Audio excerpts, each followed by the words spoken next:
સમાચારો સુરતથી આવી રહ્યા છે। રાજકોટમાં થયેલી દુર્ઘટના બાદ હવે સુરત તંત્ર પણ એલર્ટ થઈ ગયું છે। રાજકોટમાં હોસ્પિટલની આગ બાદ સુરત તંત્ર એલર્ટ થયું।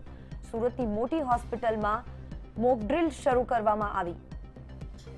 સનશાઇન ગ્લોબલ હોસ્પિટલમાં લાઈવ મોક ડ્રીલ કરવામાં આવ્યું। મોક ડ્રીલમાં ફાયરની હોસ્પિટલની બેદરકારી જણાય તો પગલાં લેવાશે। ટ્રાઇસ્ટાર હોસ્પિટલમાં પણ મોક ડ્રીલ ફાયર દ્વારા આપવામાં આવી। રાજકોટમાં હોસ્પિટલની આગ બાદ સુરત તંત્ર એલર્ટ થઈ ગયું છે। સુરતની મોટી હોસ્પિટલમાં મોક ડ્રીલ શરૂ કરવામાં આવી આજથી। સનશાઇન ગ્લોબલ હોસ્પિટલમાં લાઈવ મોક ડ્રીલ કરવામાં આવ્યું હતું। આગની ઘટના સમયે કઈ રીતે લોકોનો જીવ બચાવવો,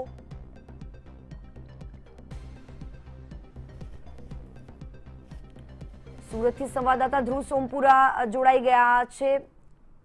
ધ્રુવ, ચલો મોડે મોડે સહી સુરતમાં આ એક પ્રકારનું કામ શરૂ થયું છે। તકેદારીના ભાગરૂપે આજે મોક ડ્રીલનું આયોજન કરવામાં આવ્યું। કઈ કઈ હોસ્પિટલ સુરતની એવી કે જ્યાં મોક ડ્રીલ યોજાઈ હતી?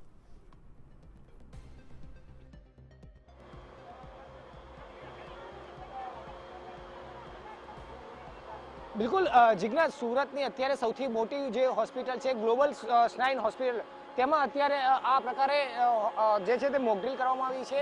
અત્યારે જોઈ શકાય છે જે સનશાઇન ગ્લોબલ હોસ્પિટલ છે તેના ચોથા માળે આગ લાગ્યા હોવાનો કોલ ફાયરને આપવામાં આવ્યો છે મોક ડ્રીલ તરીકે, અને ત્યાં લોકો પણ ફસાયા છે, દર્દીઓ પણ ફસાયા છે। તે પ્રકારનું હોસ્પિટલમાં આ પ્રકારે કોલ આપવામાં આવ્યો છે અને સુરતની તમામ જે ફાયરની ટીમ છે, જે હાઇડ્રોલિક સાથેની ટીમ છે, અદ્યતન સુવિધા સાથેની જે ટીમ છે તે અત્યારે અહીં સ્ટેન્ડ ટુ કરી દેવામાં આવી છે અને ત્યાં અત્યારે કામગીરી ચાલી રહી છે। તે ઉપરાંત 5 થી 6 જેટલી ગાડીઓ પણ જે છે તે અહીં ફાયરની અહીં આવી ચૂકી છે અને રેસ્ક્યુ ઓપરેશન અત્યારે હાથ ધરવામાં આવી રહ્યું છે।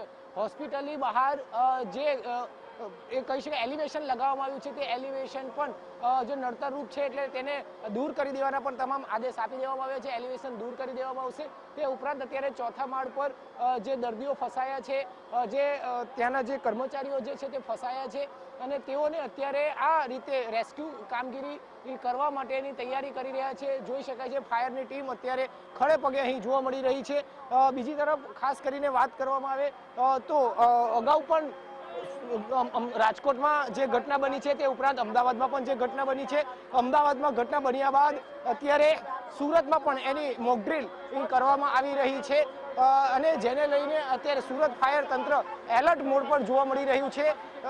આપણે ચીફ ફાयर अधिकारी પણ જોડાયા છે, તેઓની સાથે વાત કરીશું। आसपास हम लोगों ने फायर ब्रिगेड को कॉल दिया था कि छठे माले पे पेशेंट वगैरह फंसे हुए हैं और पुलिस विभाग और कलेक्टर कचहरी जोन जो अथवा जोन है उसमें सब में जानकारी थी, सभी टीमें आ चुकी है और साथ में एम्बुलेंस वगैरह को भी बुलाया। पेशेंट को निकालने की कार्रवाई और फायर फाइटिंग की कार्रवाई चल रही है। सर, कितनी गाड़ी आई हुई क्या बताएंगे? किस तरह की रेस्क्यू कामगिरी?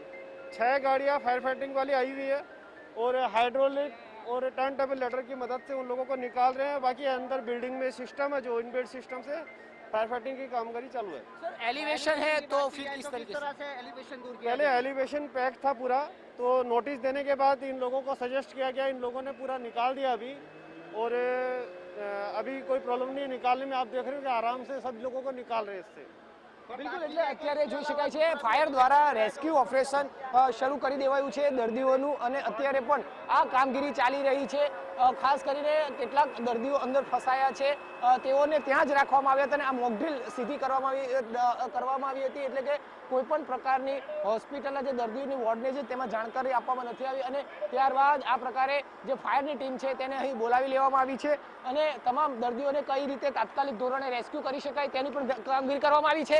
અત્યારે પણ અહીંથી જોઈ શકાય છે કે આ પ્રકારે એમ્બ્યુલન્સ પણ અહીં લાવવામાં આવી છે અને આ એમ્બ્યુલન્સમાં જે પ્રકારે દર્દી ઉપરથી આવે છે તેને રેસ્ક્યુ કર્યા બાદ કઈ રીતે લઈ જવામાં આવે છે તે પણ અહીંથી ફાયર દ્વારા કરવામાં આવે છે। એમ્બ્યુલન્સમાં આ દર્દીને અહીંથી રેસ્ક્યુ કર્યા બાદ તેને અન્ય હોસ્પિટલમાં ખસેડવાની કામગીરી કરવામાં આવી રહી છે, એટલે કે ફાયર કોઈ પણ રીતે ઊંઘમાં ન રહે અને ખાસ કરીને કોઈ પણ પરિસ્થિતિમાં પહોંચી વળે તે માટે તમામ તૈયારીઓ અત્યારે હાલ અહીંથી કરવામાં આવી રહી છે, એટલે કે ફાયર દ્વારા પોતાની આળસ દૂર કરવાનો આ પ્રયાસ અત્યારે કરવામાં આવી રહ્યો છે। આવનારા દિવસોમાં જો ફાયર દ્વારા કોઈ પણ આવી કોઈ દુર્ઘટના સુરતમાં બને તો ફાયર તે પહોંચી વળે તે માટે અત્યારે અહીંથી કામગીરી માટે અત્યારે ફાયર કરી રહી છે. તે ઉપરાંત ઉપર જે લોકો ફસાયા છે તેઓને રેસ્ક્યુ કઈ રીતે કરી શકાય, આ અદ્યતન સાધનનો ઉપયોગ કરીને તેઓને નીચે કઈ રીતે લાવી શકાય તે માટે અત્યારે કામગીરી કરવામાં આવી રહી છે. જોઈ શકાય છે જે